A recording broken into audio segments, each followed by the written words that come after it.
we have a problem.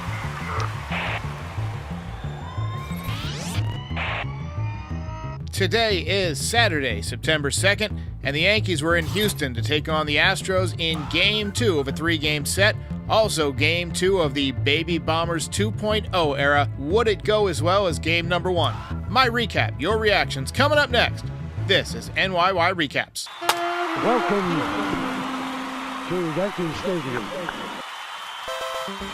Just when they thought I was out, they pull me back in. All right, series win. How's it going, everybody?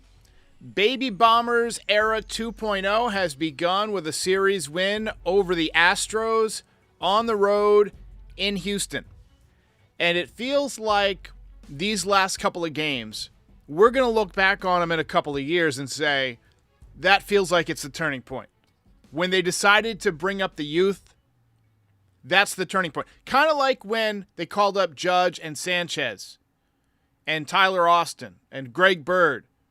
I know that wasn't all the same day like this was, but it feels like the turning point where we handed the keys over to some younger kids, and they're doing a great job.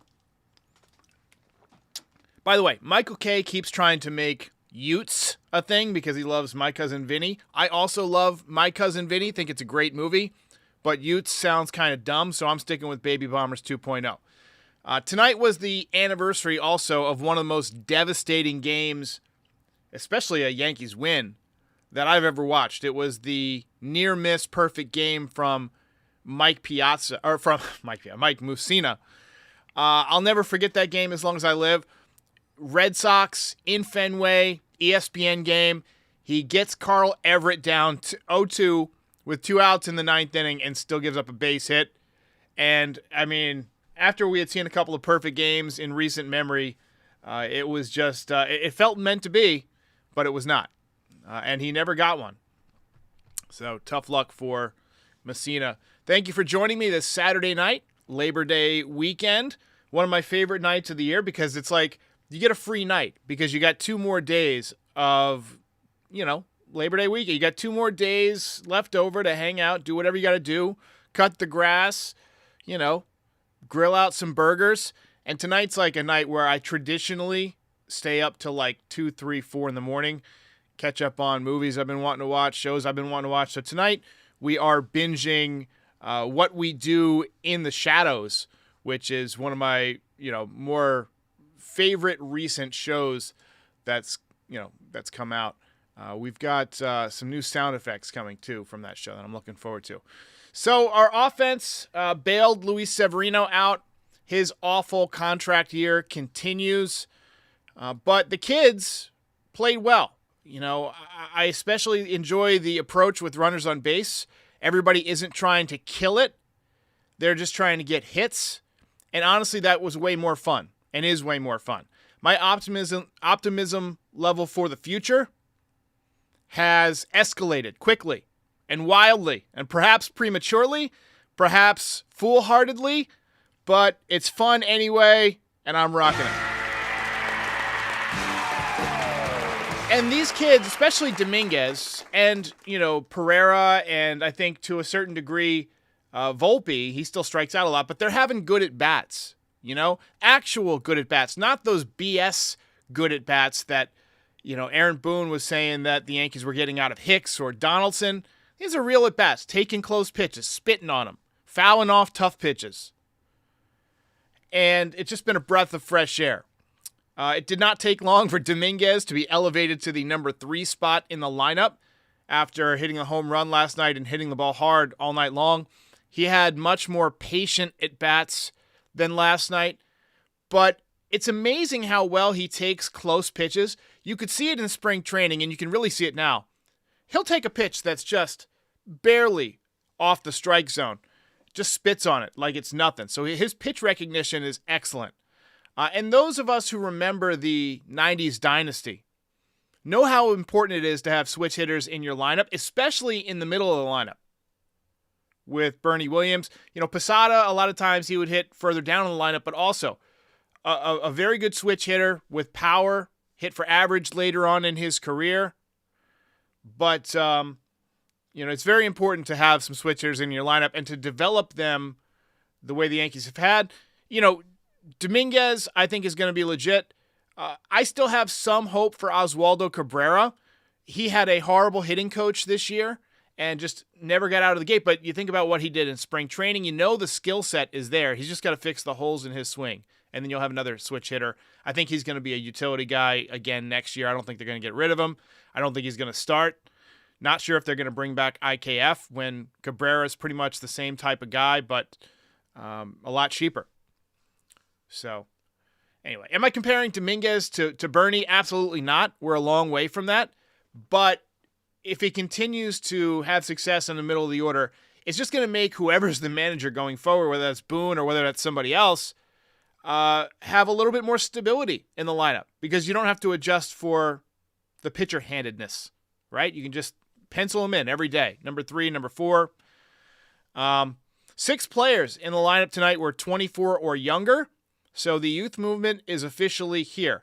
Oswald Peraza got things started tonight with an RBI single in the second inning.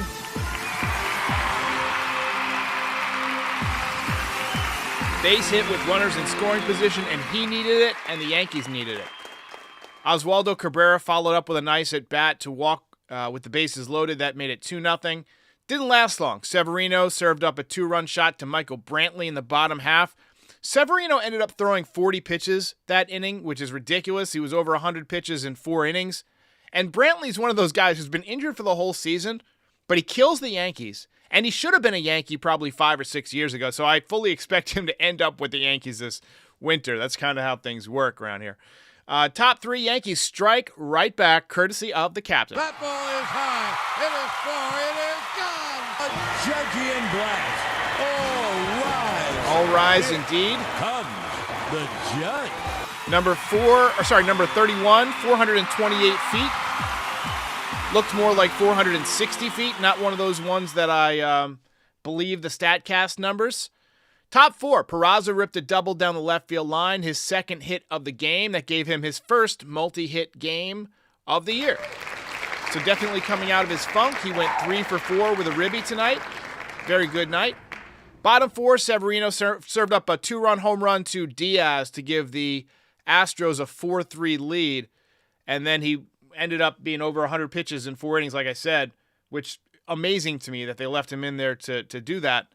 But he was done after 4 innings, 6 hits, 4 runs, 1 walk, 3 strikeouts. ERA goes up a little bit. Top 5, Judge walked, and then Dominguez smoked a 100-mile-an-hour ground ball at the second baseman. Couldn't handle it, went for an error, but the positives on that play, Judge was running the bases very well, ended up on third base. And again, good at bat from Dominguez, good hard contact. Austin Wells ended up tying the game with a sac fly, first career RBI from Wells.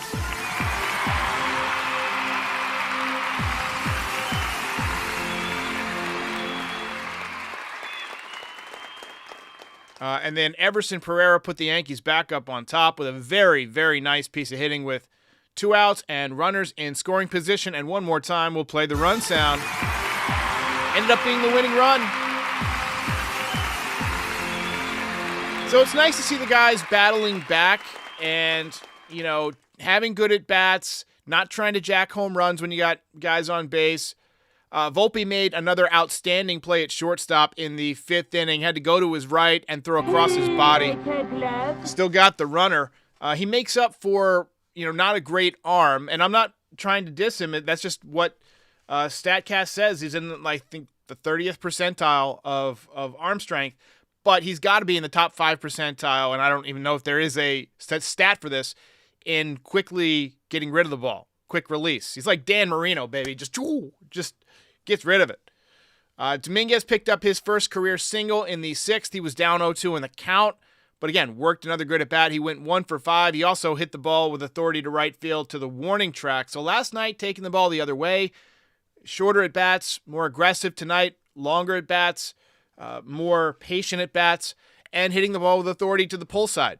So I think the fact that he's hitting the ball well to all fields doesn't look overmatched. I think he's only struck out maybe once or twice. You like it. A lot of things to like from Dominguez. One time, he struck out on a high fastball tonight that was 97 above the zone. So he's 2 for 9 on the season, 222 average, but way too early to think about average. Johnny Brito. Johnny Brito did a fantastic job.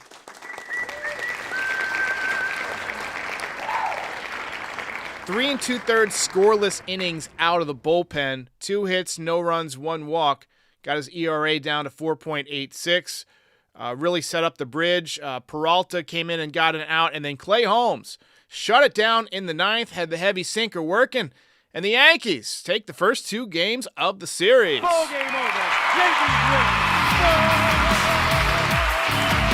Yankees win.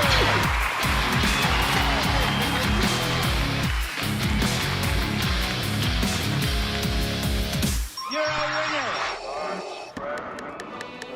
A lot of good candidates for the belt tonight. You had Peraza went 3 for 4, but Johnny Brito was my guy. Let's go. Belt winner. With the 3 and 2/3 scoreless innings of relief. We don't win that game without that bridge to the late inning guys.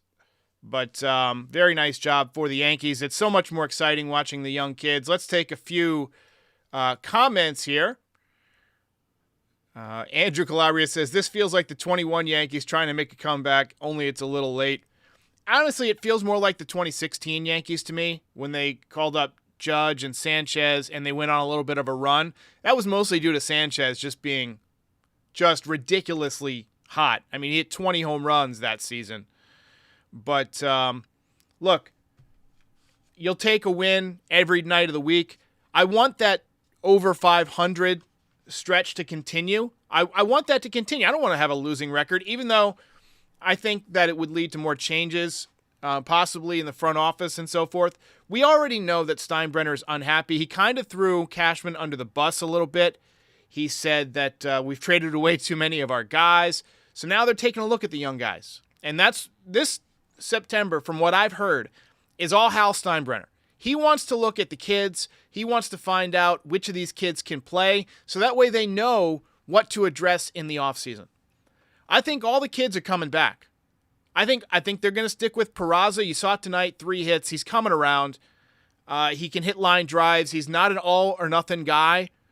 He doesn't usually hit the ball that hard, but his level swing, Paul O'Neill likes it. I like it. Sprays the ball to all fields. Can play some defense, has some speed. So I think I'll stick with Peraza as my third baseman next year. Obviously, Volpe coming back as the shortstop.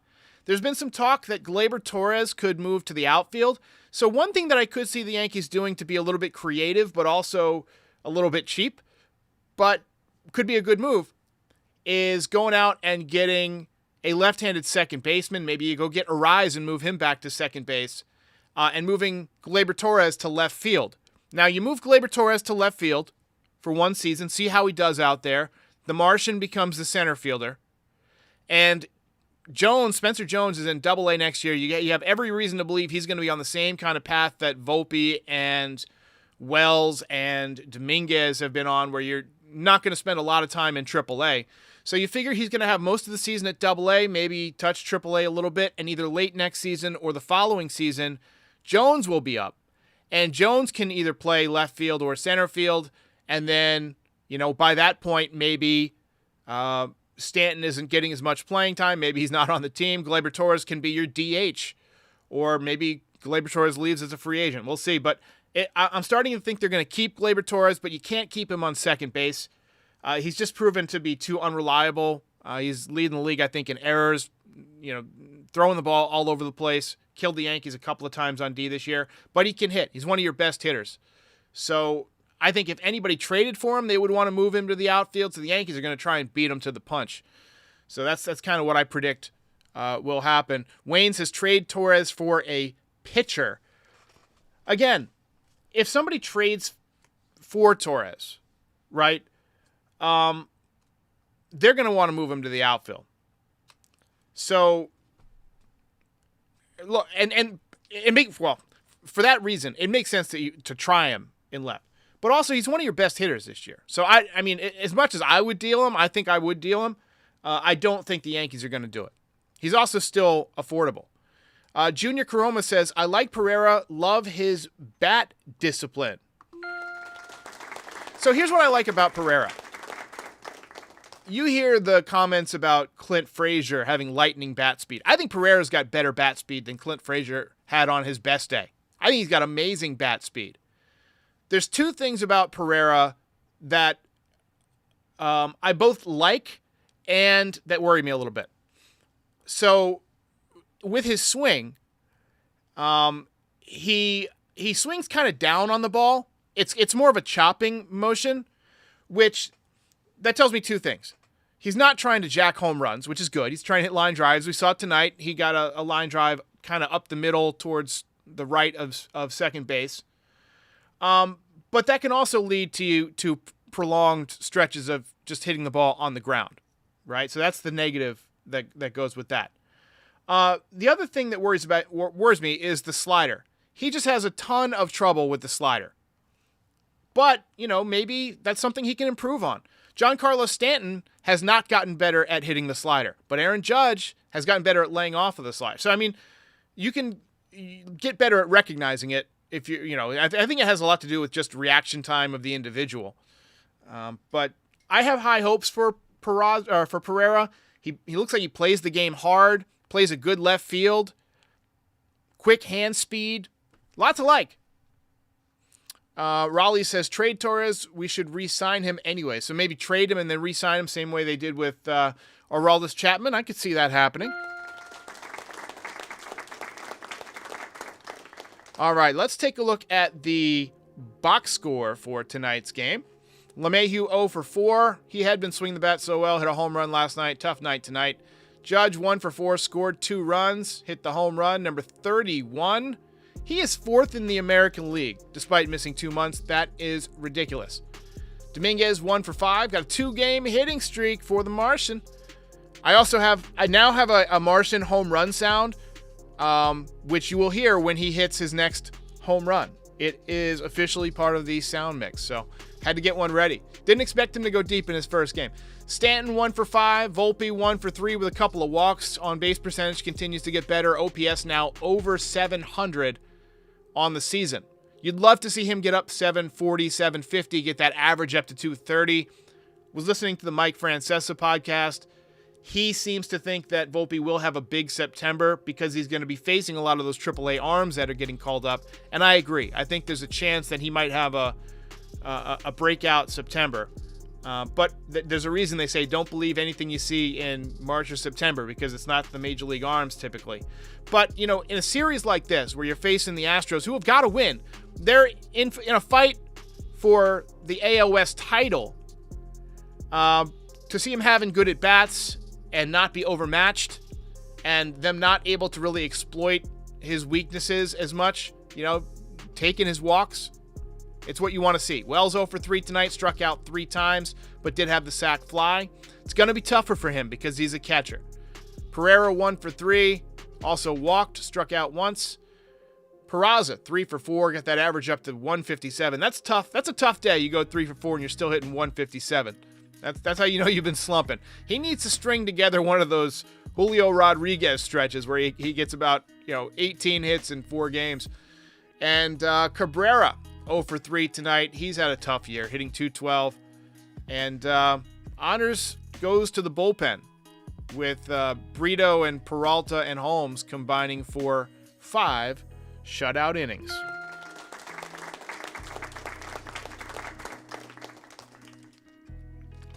Wayne says, any word on Nestor Cortez? So the last time that he had a rotator cuff strain, he was out for 2 months.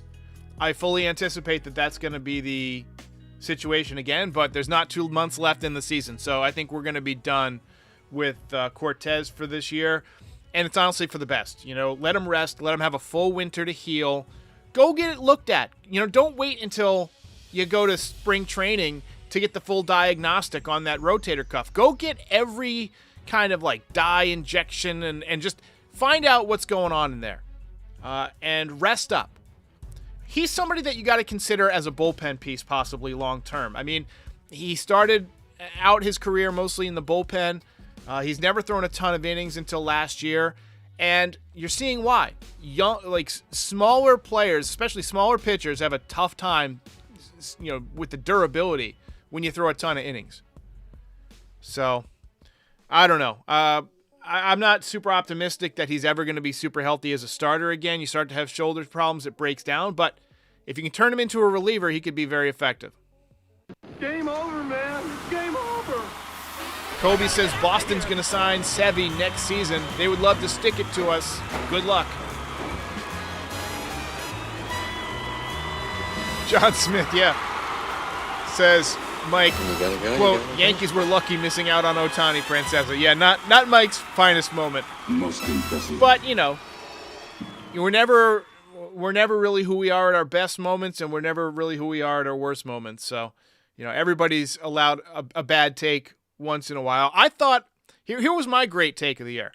I thought Oswaldo Cabrera was going to have a 5-WAR season, and I think he's in the negative. I thought he was going to have a monster year. After watching him in spring training, I fell for the rookie mistake, believing what I saw in spring training.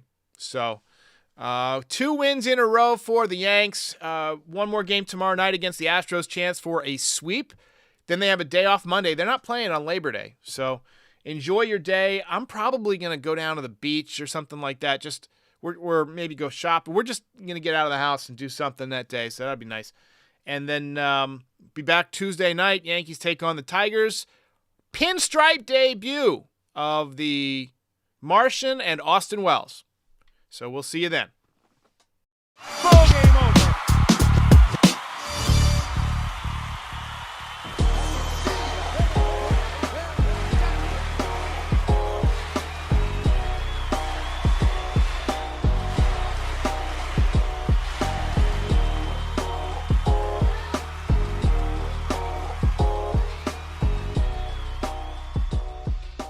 Most impressive.